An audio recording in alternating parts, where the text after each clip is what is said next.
subsídios. Lições Bíblicas. Jovens. Lição 1. A necessidade de um Salvador. A paz do Senhor, meu irmão, a paz do Senhor, minha irmã. Que alegria estar com você em mais um trimestre onde podemos aprender a bendita e poderosa palavra de Deus. Eu sou o Tiago Brasil, sou deste trimestre o comentarista e mais uma vez me sinto muito honrado em poder estar com você nessa jornada de 13 lições, de 13 domingos, onde estaremos juntos em mais um trimestre aprendendo detidamente conceitos, questões e temas relevantes sobre a palavra de Deus. Eu atualmente sou pastor-presidente da Assembleia de Deus na igreja em Parque, Buenos Aires, aqui em Fortaleza, no estado do Ceará. Sirvo a Deus ali naquela maravilhosa igreja com os dons e talentos que Deus tem me dado. Estou ligado à Convenção das Assembleias de Deus do estado do Ceará, CONADEC, que é presidida pelo meu amigo e pastor João Gonçalves Mendes, líder da nossa igreja aqui no estado do Ceará. É com muita alegria que eu trago a você o novo tema da lição deste primeiro trimestre de 2020, que é Jesus Cristo, Filho do Homem, Filho de Deus. Esta é uma lição preparada para você, querido professor, para você, caro aluno, para pensarmos sobre a pessoa bendita de Jesus de Nazaré. Então nós temos 13 lições onde estaremos discutindo, pormenorizando cada aspecto do ministério de Jesus, cada característica específica da natureza de Cristo, para que possamos então aprender a bendita palavra de Deus. Junto com a nossa lição também foi produzido um livro de apoio, e diante desse desafio hercúleo de falar sobre a pessoa bendita de Cristo, eu tive o privilégio de fazer um livro com coautoria, com autores maravilhosos da nossa CPAD, também comentaristas de lições bíblicas para adolescentes, juvenis, que comigo escrevem e fazem esta obra maravilhosa. Então, sugiro a você que você adquira o nosso livro de apoio para que assim a sua aula se torne melhor. E desta forma, a partir deste modo que foi construído o nosso texto, você verá a minha perspectiva e o olhar de outros teólogos também sobre o tema que está posto. Então, desta forma, acredite, o nosso trimestre tem tudo para ser um sucesso. Mas se de qualquer modo, depois desta aula, depois de tudo quanto fizermos, ainda restar alguma dúvida, uma sugestão ou uma crítica, por favor, envie seu e-mail para o meu e-mail pessoal, que está aqui embaixo agora, que você pode acompanhar comigo, e a partir daí eu terei o privilégio de pessoalmente responder a sua demanda, responder sua dúvida ou acolher todos os elogios que você possa enviar a mim. Também segue aqui abaixo o Instagram da igreja onde servimos a Deus, onde você pode estar acompanhando um pouco mais do meu ministério. Bom, feitas todas essas apresentações, vamos então pensar na nossa primeira lição, que fala sobre a necessidade de um Salvador. Caro professor, acredite nisto.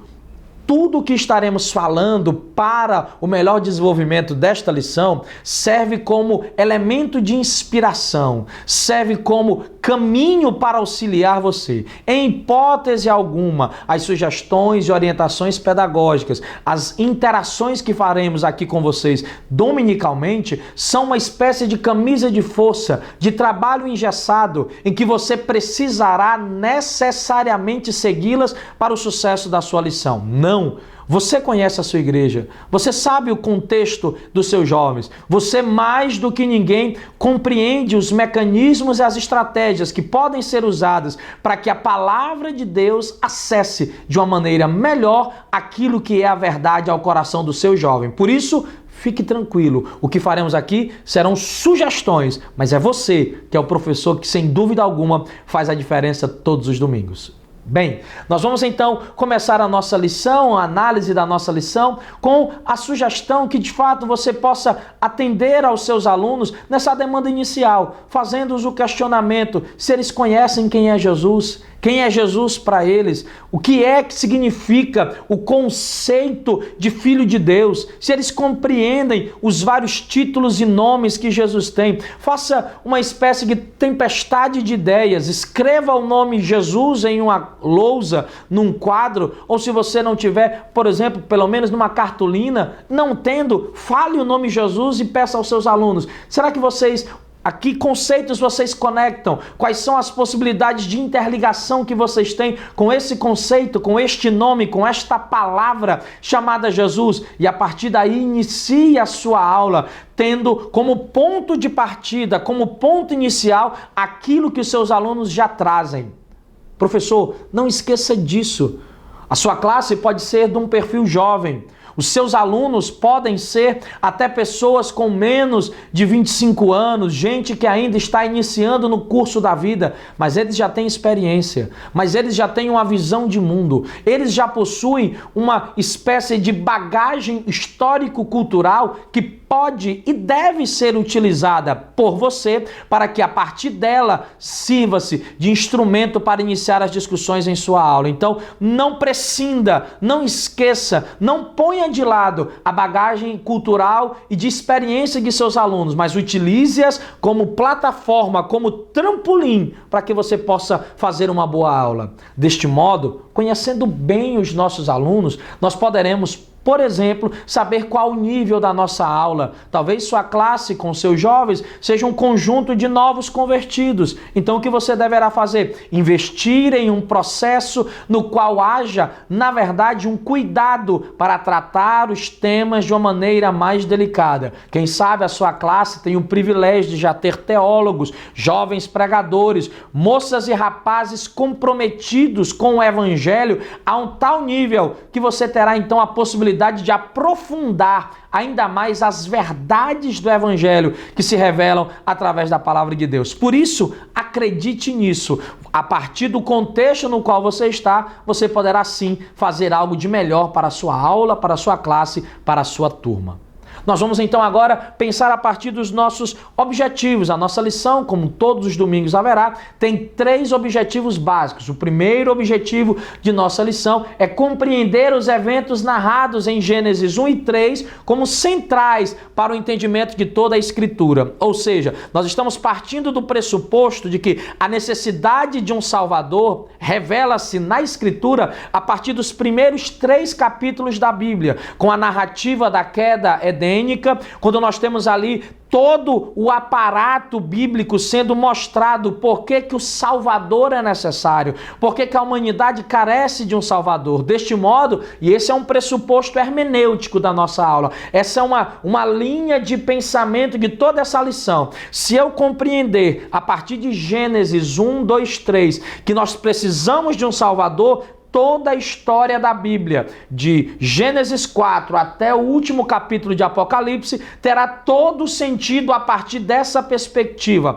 A Bíblia, neste ponto de vista, nessa chave hermenêutica, ela tem como compreensão responder às demandas de Gênesis 1, 2, 3. Por quê? Porque houve a queda, o pecado tocou a todos nós, nossos pais foram afetados e a partir disso é necessário fazer um regresso. Um regresso não mais ao Éden, um regresso não mais ao momento primitivo da humanidade, mas um regresso ao centro da vontade de Deus, aquilo que Deus deseja. O segundo objetivo central de nossa lição será refletir sobre o papel das profecias messiânicas do Antigo Testamento. E aí a gente vai, num conceito mais específico da nossa lição, trabalhar o que seria uma profecia messiânica, o que seria um tipo de profecia específica que aponta para o Cristo e a partir disso demonstrar que já está prenunciado, que já está predito no Antigo Testamento aquilo que aconteceria no Novo Testamento.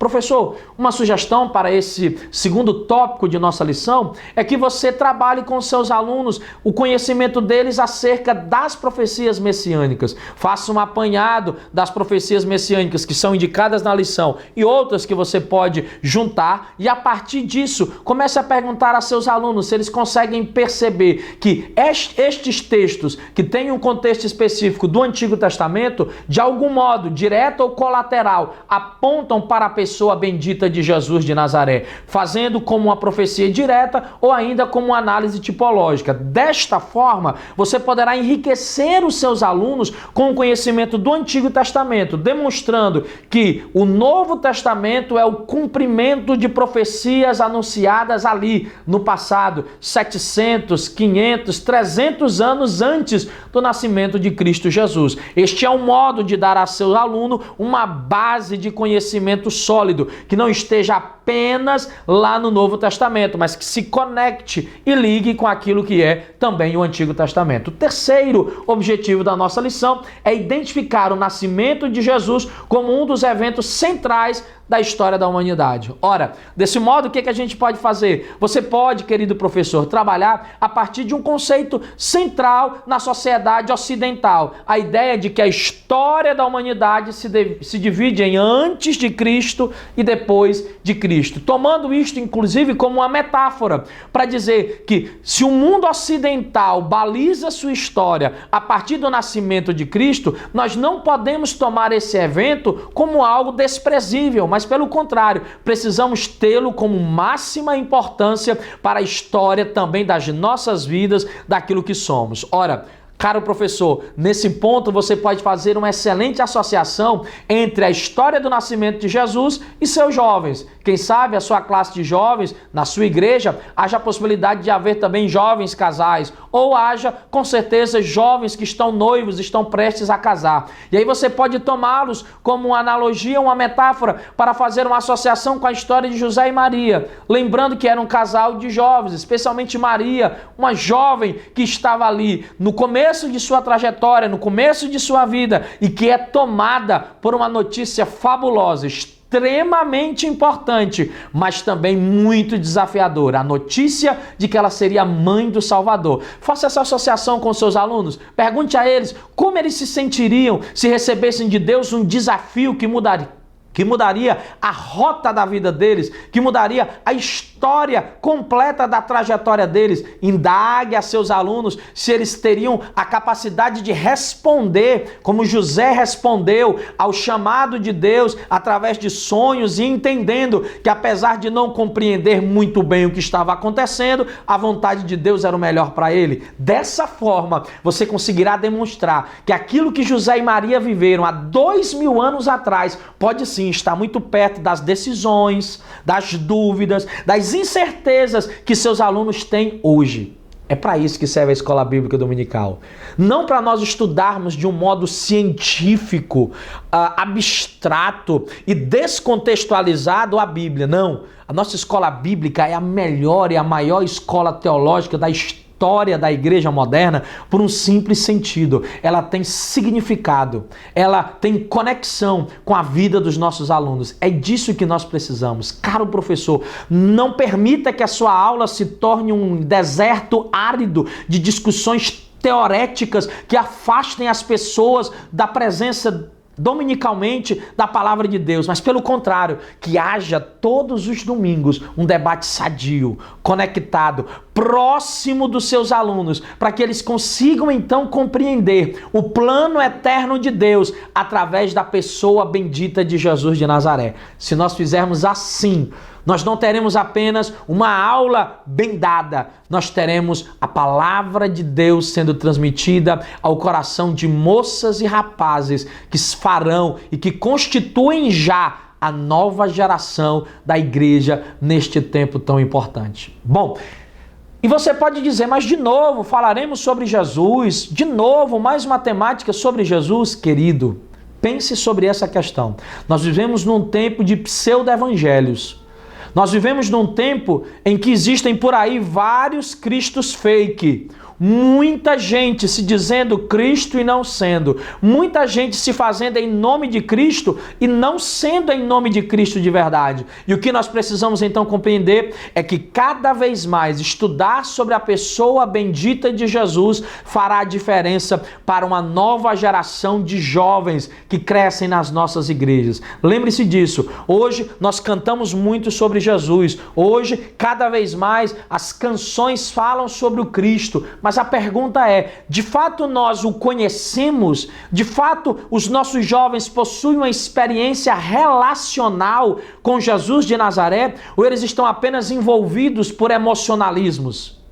Esse é o perigo de nós vivermos uma sociedade onde tudo é muito apenas experimental, experiencial, onde tudo parte da minha experiência subjetiva pessoal e não passa pela mediação da palavra. É necessário, caro professor, que nós compreendamos que a bênção de Deus, a graça do Altíssimo está envolvida diretamente com o conhecimento que nós temos de Jesus de Nazaré. Então, conhecer Cristo é fundamental. Conhecer quem é Jesus não é uma possibilidade, não é algo que nós devemos fazer talvez, mas sim, é algo que devemos nos deter hoje e sempre, especialmente com a geração nova de jovens que estão nas nossas igrejas. Desse modo, caro professor, não parta nesse novo ano de 2020 já de um pressuposto pessimista, como se a história, como se a lição fosse de novo ser repetida, como se a lição fosse de novo tratar sobre um tema que seus jovens já sabem, mas faça novo.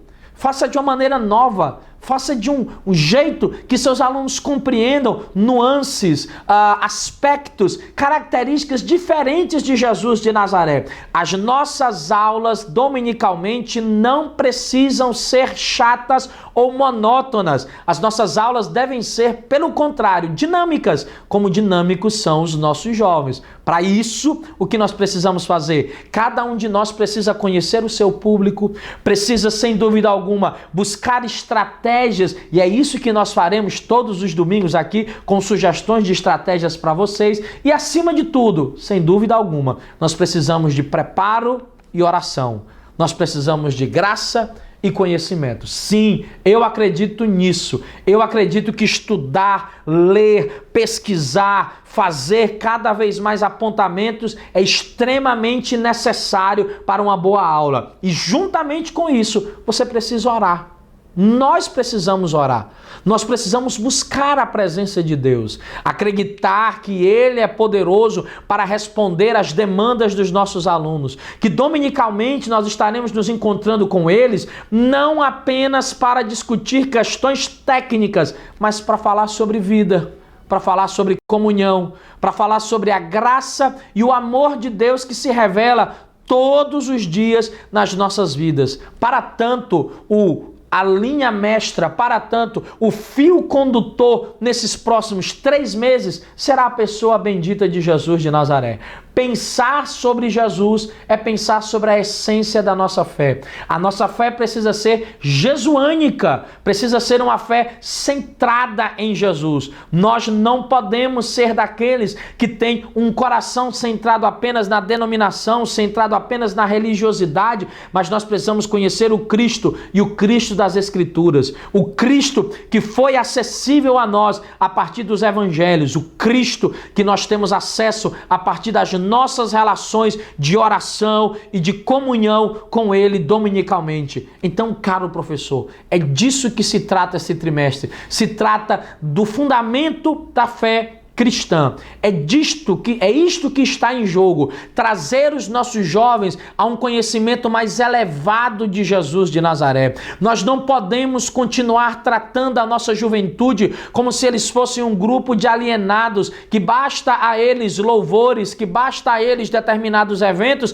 que eles estarão felizes. Não, respeitemos a inteligência, respeitemos a espiritualidade da juventude desta época e façamos com que eles sejam sejam cada vez mais abençoados através da Escritura, através de um ensino sistemático e edificante da palavra de Deus, porque feito desta maneira, a graça do Deus bendito fará a diferença na vida daqueles que precisam da palavra de Deus, daqueles que estão sob a sua responsabilidade. Bom, nossa lição então se concentrará nisso, no quê? Em compreender que o Salvador, ele tem como característica básica ser uma necessidade nossa. E o que é aquilo que é necessário? É aquilo sem o qual algo não pode ser. Nós precisamos de um Salvador. O Salvador não é, a necessidade de um Salvador não é algo hipotético, não é algo que está no campo das possibilidades, mas sim está ligada e conectada à necessidade. Querido e amado professor, sejamos capazes de transmitir isso, de transmitir aos nossos alunos que depois da catástrofe do Éden, depois da queda da nossa primeira família, dos nossos pais no jardim, a necessidade do resgate do relacionamento com Deus desenrolou-se no curso da história até o nascimento de Cristo, seu ministério, sua morte na cruz do Calvário e, por fim, hoje, a presença dele através do bendito Espírito Santo. Se nós compreendermos isso e conseguirmos transmitir aos nossos alunos tal necessidade, sem dúvida alguma, nós faremos a diferença na vida da nossa juventude. Eles precisam entender, professor, que a Bíblia Sagrada, ela é completa e ela é um livro de intencionalidades. A escrita do Gênesis repercute em Mateus, repercute em Atos, repercute no Apocalipse, e compreender a presença de Jesus de Nazaré em toda a história bíblica revelará aos nossos jovens um compromisso maior com a leitura da Bíblia toda. Imagine isso. Imagine os seus jovens tendo o prazer de ler agora a Bíblia sob a ótica de que Jesus de Nazaré está revelado nos livros e de uma maneira tal que a presença do Altíssimo estará lá em cada capítulo, em cada escritura, desde o Pentateuco, passando pelos históricos, indo aos poéticos, chegando até os profetas e, enfim, apresentando-se completamente no Novo Testamento, especialmente nos Evangelhos. Caro professor, é nesse ponto em que você vai se dedicar à concepção daquilo que seria o conceito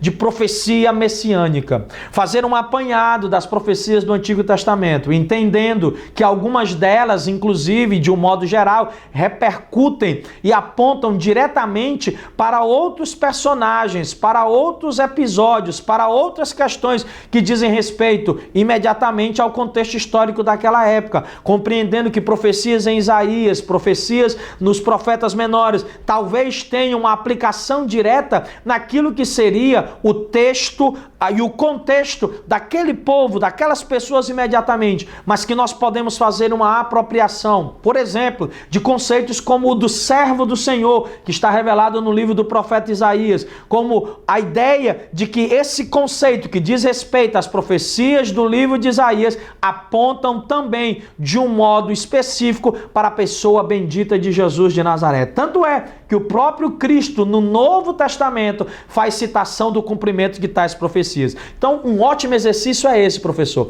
Vá no Novo Testamento, nos Evangelhos, tome as passagens em que o próprio Cristo declara que a profecia, a palavra de Deus está se cumprindo, e a partir deste exercício, tomando o próprio Cristo como testemunho, volte ao texto do Antigo Testamento e demonstre aos seus alunos que aquilo que Isaías falou, aquilo que Zacarias falou, aquilo que Miqueias falou, está apontado pelo próprio Cristo como sendo verdadeiro nele. Se você quiser ainda mais, faça o exercício com as cartas e os textos paulinos, tomando as suas referências diretas e indiretas à pessoa bendita de Cristo, ou ainda mais, tomando o escritor aos Hebreus, que é um dos textos mais ricos nessas referências messiânicas do Antigo Testamento no Novo Testamento, e fazendo essas pontes de ligação, demonstrando como há vários textos no Novo Testamento que demonstram-se como cumprimento das promessas do Antigo Testamento. Deste modo, a nossa aula vai ficar rica. Você vai ficar preocupado porque 40 minutos, porque 1h30, porque 2 horas de aula, de fato será um tempo muito curto. E aí você vai perguntar para mim: e aí, pastor Tiago, já que não vai dar tempo, como eu faço? Esta é a dica final da nossa aula. Quando você perceber que a sua aula, não por incompetência sua, não por falta de planejamento, não, mas em virtude de uma série de demandas e discussões maravilhosas que surgiram dentro da sua turma, que as temáticas, que as discussões todas não se esvaziaram, mas que a aula está cheia de perguntas, um parêntese, professor, a aula boa é aquela aula que fervilha de perguntas. A aula boa é aquela aula que deixa os seus jovens cheios de vontade de perguntar, cheios de vontade de querer saber mais. Por favor, não se sinta ameaçado ou diminuído se algum jovem fizer perguntas insistentes. Você é sábio. Apenas direcione da maneira correta as perguntas e deixe-as como uma deixa para que eles possam voltar na semana que vem. Ou mais que isso, utilize as perguntas e as questões que ficarem abertas para discutir durante toda a semana com seus jovens, através de encontros presenciais, de encontros virtuais, de grupos em redes sociais, para discutir a palavra de Deus. Desse modo, as 2 aulas, os 45 minutos, os 50 minutos de aula se transformarão em um tempo de qualidade, vivido durante toda a semana entre você e seus jovens. Professor, se nós fizermos assim, a aula ficará sem dúvida alguma fabulosa. Deste modo, acredite, a bênção de Deus estará sobre a sua vida, sua igreja vai crescer e daqui a pouco você receberá agradecimentos dos seus jovens que dirão: professor, quanto tempo eu estive na igreja e não entendi essas verdades da palavra de Deus. Que Deus te abençoe, que a graça de Deus esteja sobre a tua vida e que no nome de Jesus, no próximo domingo, na próxima semana, estejamos juntos aqui para aprender a palavra de Deus. Deus te abençoe, a paz do Senhor. Tchau, tchau.